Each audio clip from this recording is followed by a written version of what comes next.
Bank को इस बार निशाना बनाया गया है। नगर थाना इलाके में यह बैंक है। 5 लुटेरों ने इस वारदात को अंजाम दिया है। आपको बता दें कि बाइक पर सवार होकर ये सारे लुटेरे आते हैं और उसके बाद HDFC बैंक को निशाना बनाते हुए 1 करोड़ 19 लाख रुपए की लूट करते हैं। तो ये बड़ी लूट की घटना हाजीपुर से हुई है और इस लूट के बाद पुलिस की टीम मौके पर पहुंची है। जांच की जा रही है। चूंकि बड़ी लूट है इसलिए पुलिस हर तरफ नाकेबंदी कर जांच कर रही है। आपको बता दें कि इस लूट के बाद पुलिस प्रशासन पर सवाल उठ रहे हैं कि आखिर कैसे शहर के बीचों बीच अपराधी आते हैं और HDFC बैंक को निशाना बनाते हुए इतनी बड़ी लूट की घटना को अंजाम देकर चलते बनते हैं।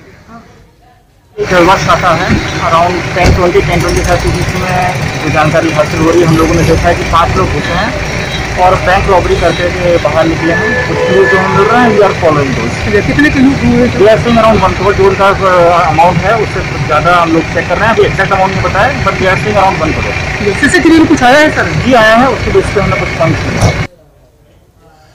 और हमारे साथ इस वक्त राजीव मोहन जुड़े हुए इस खबर पर ज्यादा जानकारी के साथ। राजीव, कहां है आखिर हाजीपुर में पुलिस जो शहर के बीचों बीच नगर थाना क्षेत्र में अपराधी आते हैं और एक बैंक को निशाना बनाते हुए इतनी बड़ी लूट की घटना को अंजाम देकर चले जाते हैं?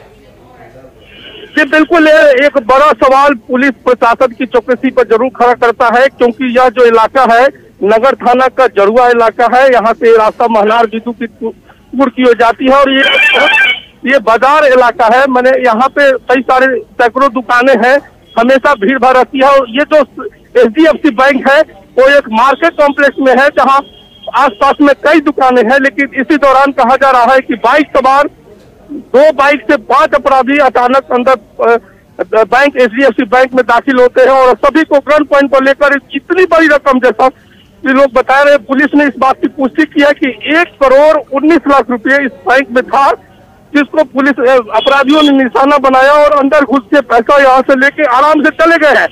घटना के बाद पुलिस यहाँ पहुंची है, SP मनीष पहुंचे हैं, सदर DPO राघव दयाल पहुंचे हैं और कहा जा रहा है कि मुजफ्फरपुर से IG गणेश कुमार भी यहाँ पहुंचने वाले हैं।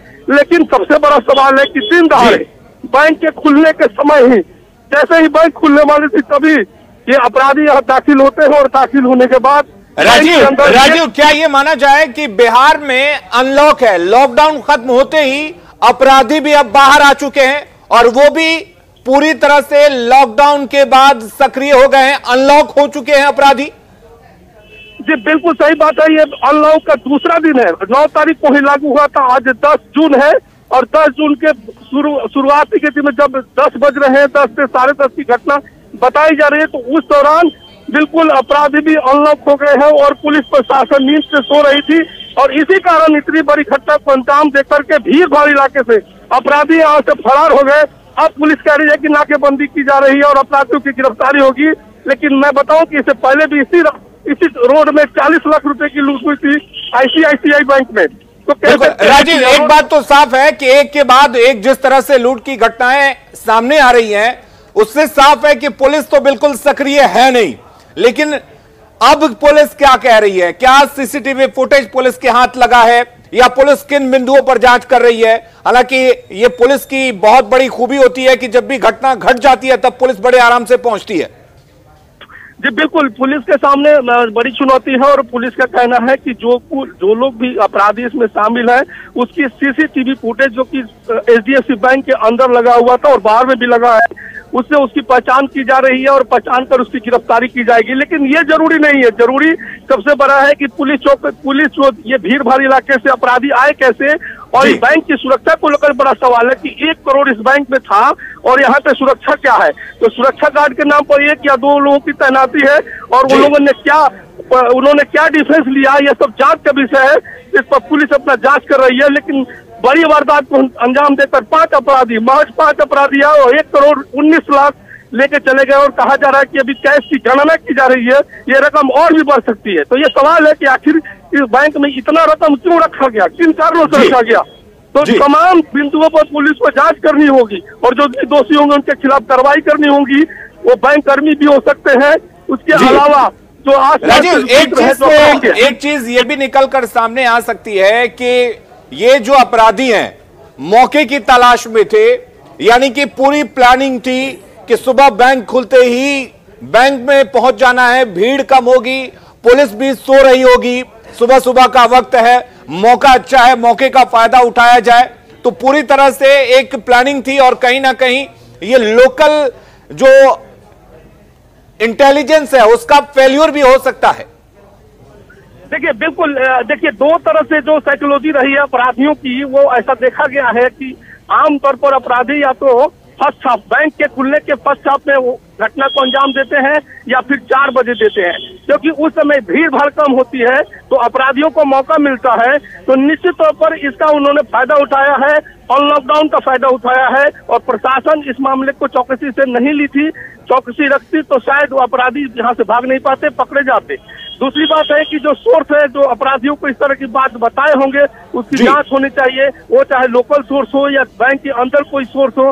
कहीं ना कहीं लीकेज था और लीकेज की वजह से ये इतनी बड़ी रकम की लूट हुई है।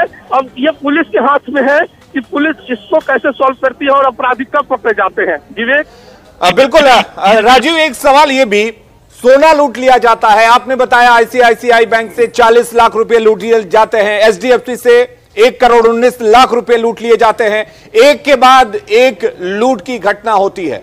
साफ है कि पुलिस लुटेरों को पकड़ नहीं पाती है और यही वजह है कि लुटेरे इसे अपॉर्चुनिटी मानते हैं। नहीं देखिए, अब से पहले जितने भी जो सोना लूट की कांड की आप बात कर रहे हैं, उसमें पुलिस ने पटाक्षेप किया है, उसमें कई अपराधी पकड़े गए, सोना भी बरामद हुआ। लेकिन जितनी बड़ी रकम, बड़ी मात्रा में सोना की लूट हुई थी, सारे बरामद अभी तक नहीं हुए हैं, वो भी अनसुलझा है केस। लेकिन उसमें कई लोगों की गिरफ्तारी हुई है, उसमें भी 10-12 अपराधी थे, जिसमें 7-8 अपराधी की गिरफ्तारी हुई है। जहाँ आईसीआईसी की बात है तो उसमें भी कुछ लोगों को गिरफ्तार किया गया। लेकिन इस तरह की वारदात दिन दहाड़े अपराधी करके चले जाते हैं, इसको लेकर पुलिस प्रशासन की ओर से ठोस रणनीति नहीं बनती है, जिसका खामियाजा है कि लगातार जो है बड़ी वारदातों को अंजाम अपराधी देते हैं और बाद में पुलिस उस पर कार्रवाई करती है। जी बिल्कुल राजू, एक चीज और हम आपसे जानना चाहेंगे कि ये जो पूरा इलाका है वो किस तरह का है, और दूसरी बात ये कि जहां पर लूट की घटना को अंजाम दिया गया है वहां से जो नजदीकी पुलिस थाना है या पुलिस चौकी है वो कितनी दूरी पर है? देखिए, ये जो आपको मैं दृश्य बताना चाहूंगा कि ये महात्मा गांधी सेतु जाने वाली जड़ुआ पुल ऊपर से गुजरती है, ऊपर में पुलिस का चेक पोस्ट है, और ये नीचे में जो अंडरपास है हाईवे का, उसके नीचे ही ये जो एचडीएफसी बैंक है जहां लूट की वारदात हुई है। जहां तक थाने की दूरी जो मैं बताऊं तो थाना यहाँ से 1-1.5 किलोमीटर की दूरी पर है नगर थाना, लेकिन उससे पहले महिला थाना है यहाँ पे, और यहाँ पे कई जगह पुलिस चौकी है, कई जगह पुलिस जो नमादा चौक वहां पुलिस गश्ती लगाई जाती है। तो ये नहीं है कि थाना, चलिए, यानी कि पुलिस की मौजूदगी है आसपास और 1 किलोमीटर के दायरे में कई जगह पर पुलिस चौकी है, 1.5 किलोमीटर के फासले पर नगर थाना है, महिला थाना भी यहां पर है, लेकिन बावजूद इसके यहां पर अपराधी सुबह सुबह बेखौफ होकर आते हैं, बाइक पर सवार होकर आते हैं और 1 करोड़ 19 लाख रुपए की लूट की घटना को अंजाम देकर बड़े ही आराम से चलते बनते हैं। पुलिस अब पहुंची है, पुलिस हाथ मल रही है, अब देखने वाली बात है कि पुलिस के हाथ कब क्या कुछ लगता है।